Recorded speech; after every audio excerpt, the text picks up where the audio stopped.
आज हम लोग बात करने वाले हैं जन अरण्य की। जन अरण्य जो प्रयागराज में आप सबके पास जमीन की तैयारी किस तरह से होनी है, जो कि मियावाकी पद्धति से है। और वो मियावाकी पद्धति जो हम पूरी तरह से मियावाकी पद्धति को स्वीकार नहीं कर रहे हैं या उसे हम लागू नहीं कर रहे हैं, वो बहुत पेचीदा है और बहुत एक्सपेंसिव भी है।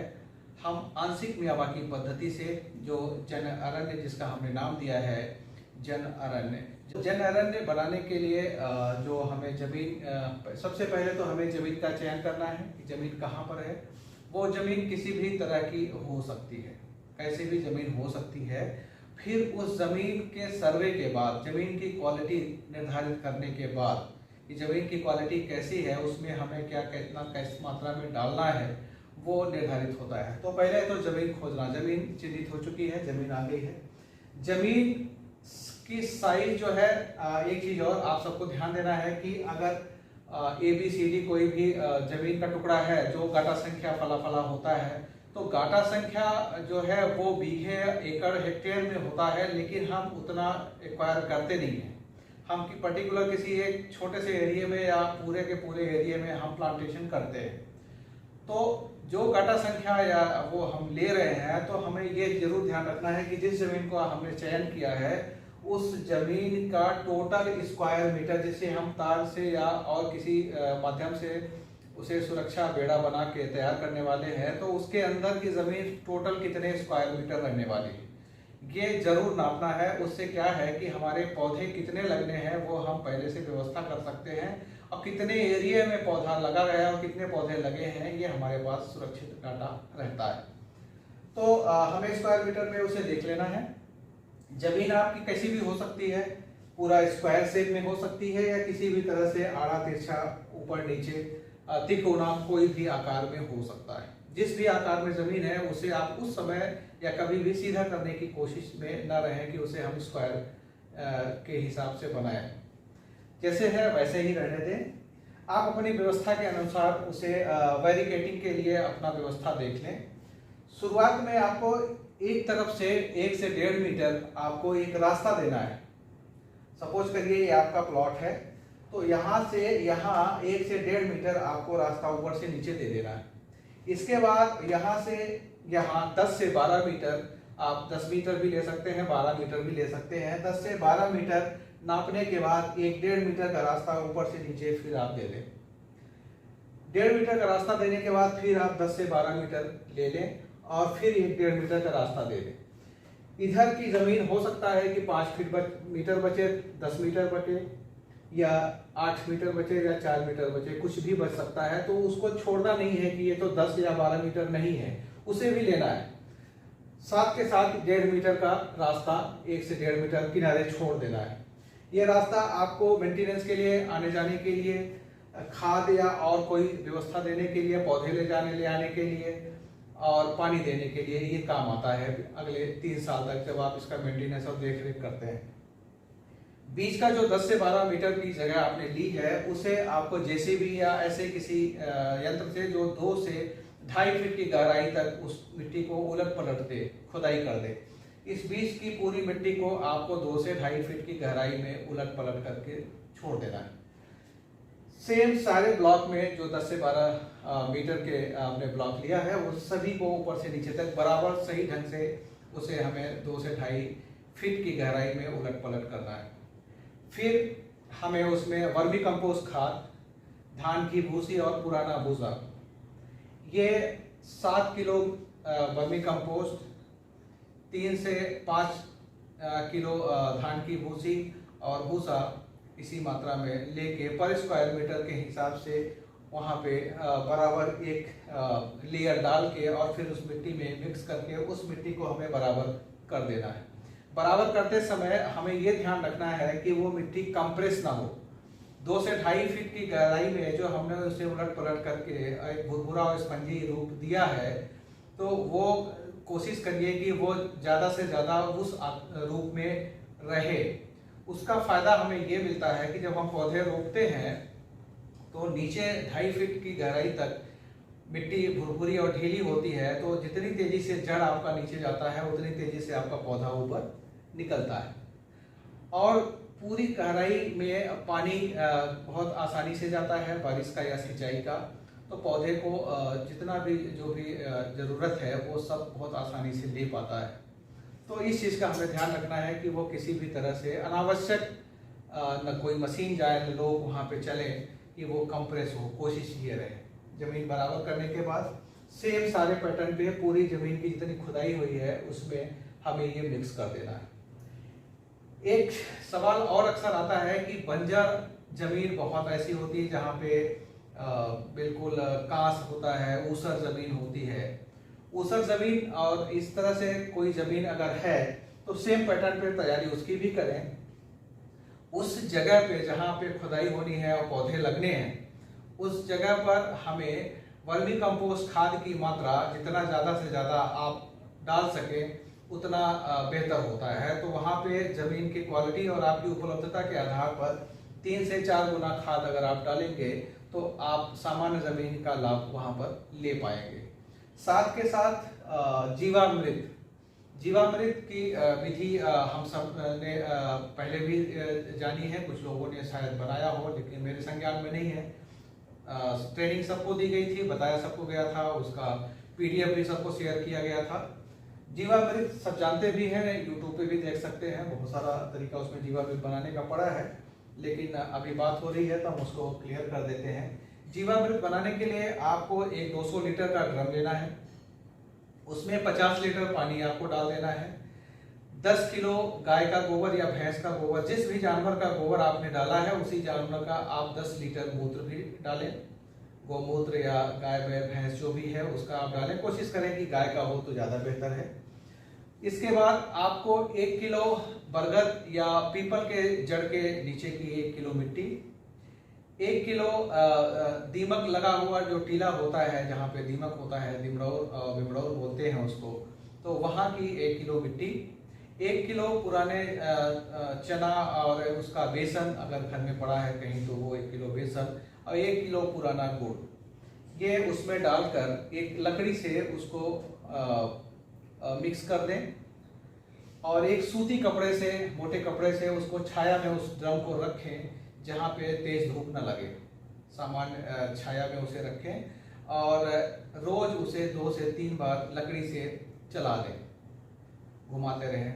आप देखेंगे कि 12 से 15 दिन में आपका जीवामृत तैयार हो जाएगा। फिर आप उसमें सामान्य पानी डाल के 200 लीटर से 250 लीटर उसको आप बना सकते हैं और उस जीवामृत को आप उस ज़मीन पे छिड़क सकते हैं। जिस ज़मीन पे आप प्लांटेशन करने जा रहे हैं आप छोटी छोटी बकेट में, बाल्टी में उस जीवामृत को निकाल सकते हैं और जब आप पौधा लगाने जा रहे हैं तो उस पौधे को उसमें डिप करके और ज़मीन में रोप सकते हैं। कुछ नहीं करना है, केवल डिप करना है, निकालना है पॉलीथीन निकाल के और फिर पौधे को लगा देना है। पौधे को चूँकि खुदाई पहले ही हो चुकी है तो पौधे को हम उतना ही खुदाई करेंगे जितने में उसका वो पिंडी पौधे का आ जाए।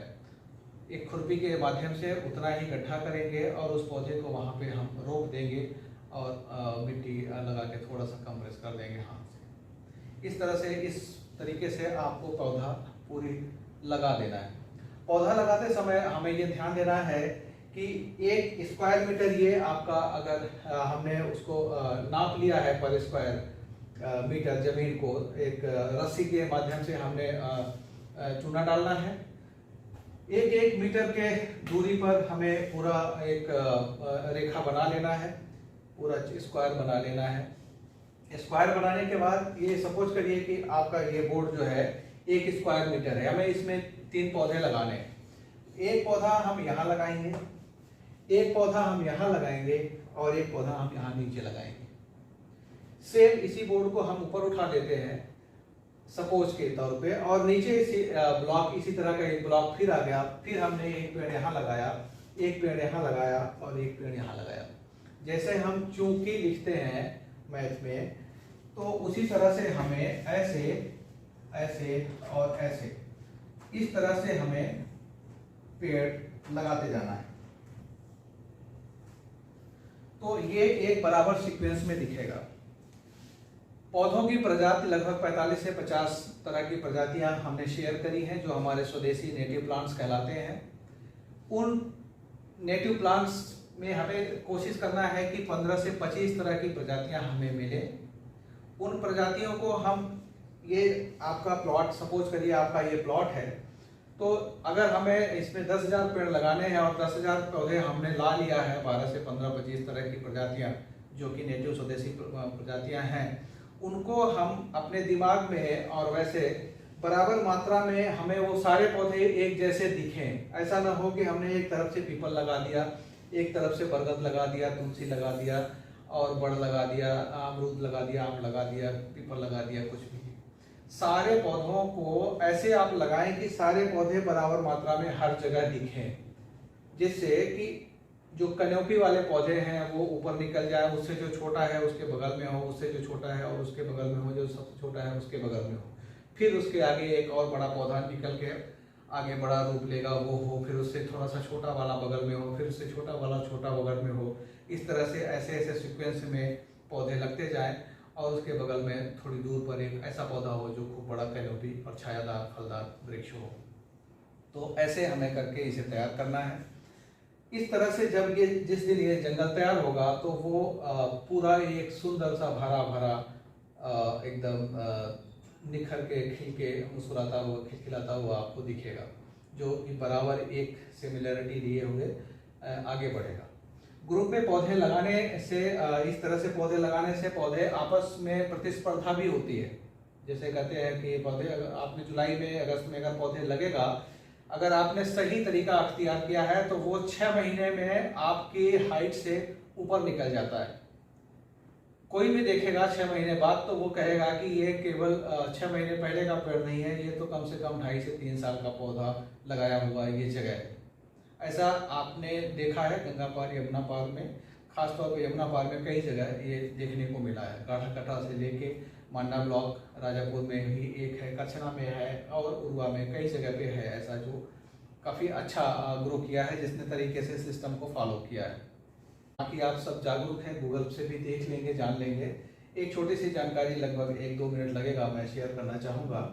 ग्लोबली पूरे दुनिया में जितने पौधे हैं और जितने लोग हैं, तो एक आदमी के पीछे 400 से 450 पेड़ आ रहा है हम सब के पीछे। पूरे दुनिया का पौधा ले लें और पूरे दुनिया में जितने लोग हैं उनमें बराबर बांट दिया जाए तो अपने देश में जितने लोग हैं और जितना पेड़ पौधा है, उसमें से एक आदमी के पीछे 28 पेड़ आ रहा है।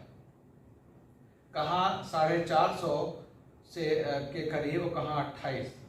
और आपका जो नॉर्थ इंडिया है और वो, और उत्तर प्रदेश की बात करें और प्रयागराज की बात करें, तो एक आदमी के पीछे 2 पेड़ बहुत मुश्किल से आ रहा है। अब आप सोचिए कि हम पर्यावरणीय दृष्टिकोण से अगर इसको समझने की कोशिश करें तो हमारा जो ये क्लाइमेट और धरती और हम जो हमारा एक रिश्ता है जीवन का और इन पौधों का, पर्यावरण का, तो हम एक तरह से वेंटिलेटर पर पूरे परिस्थिति को ला के खड़ा कर दिए हैं।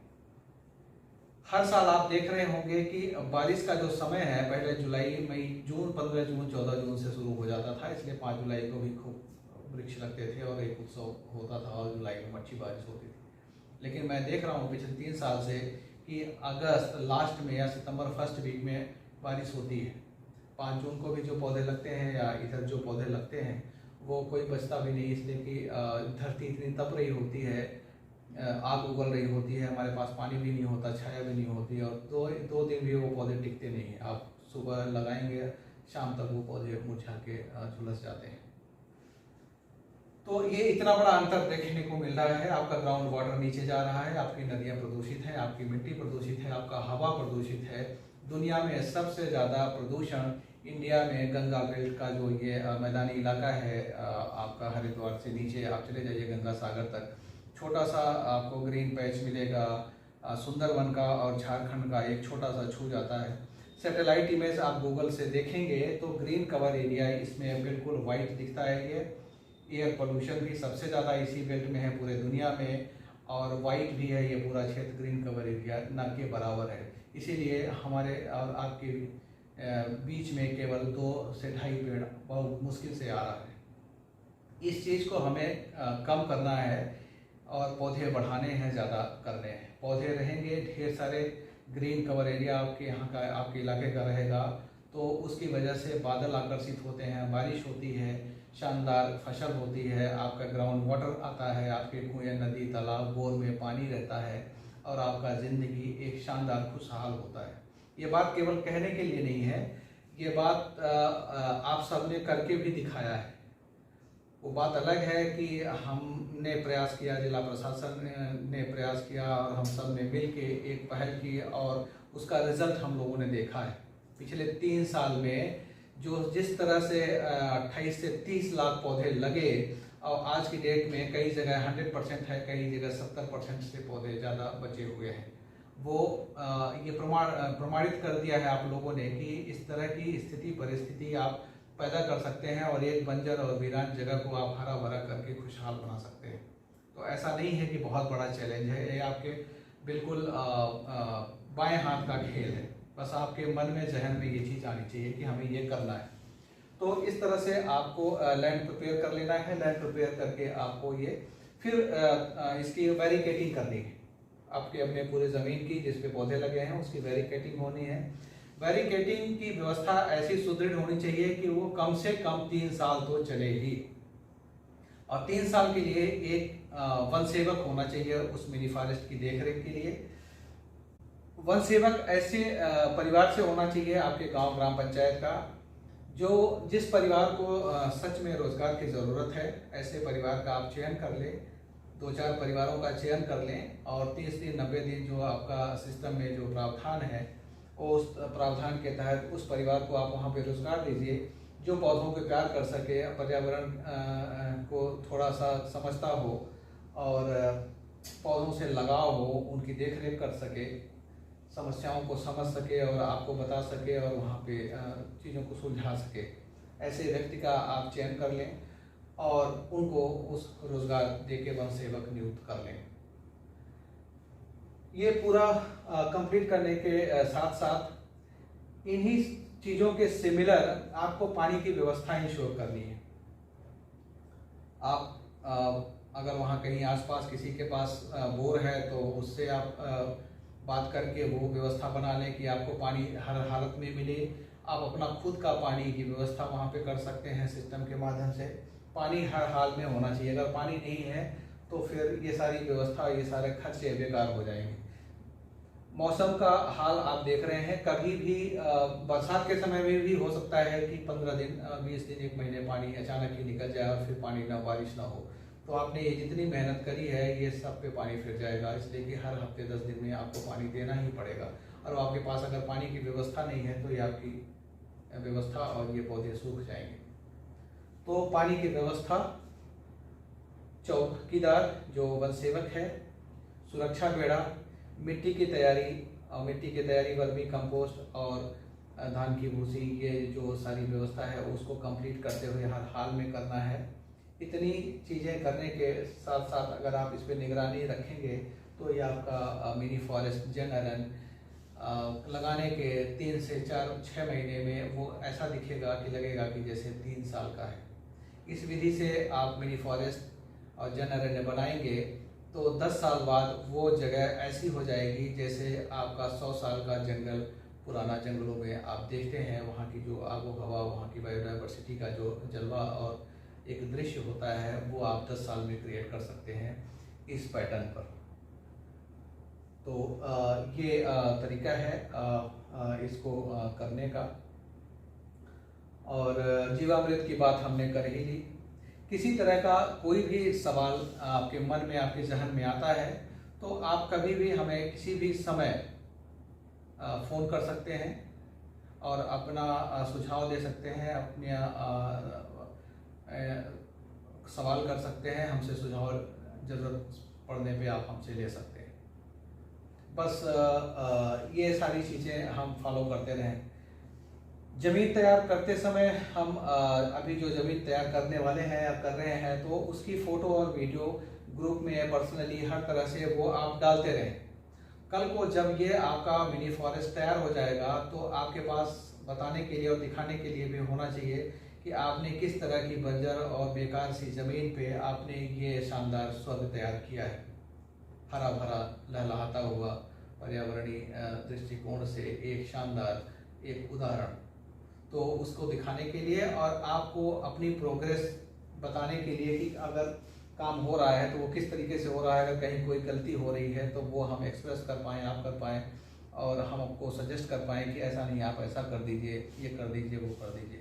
तो बीच बीच में आप वीकली और दूसरे तीसरे दिन आप फ़ोटो, अभी जब तक लैंड प्रिपेयर हो रही है तो आप फ़ोटो और वीडियो ज़रूर शेयर करते रहें। धन्यवाद, नमस्कार।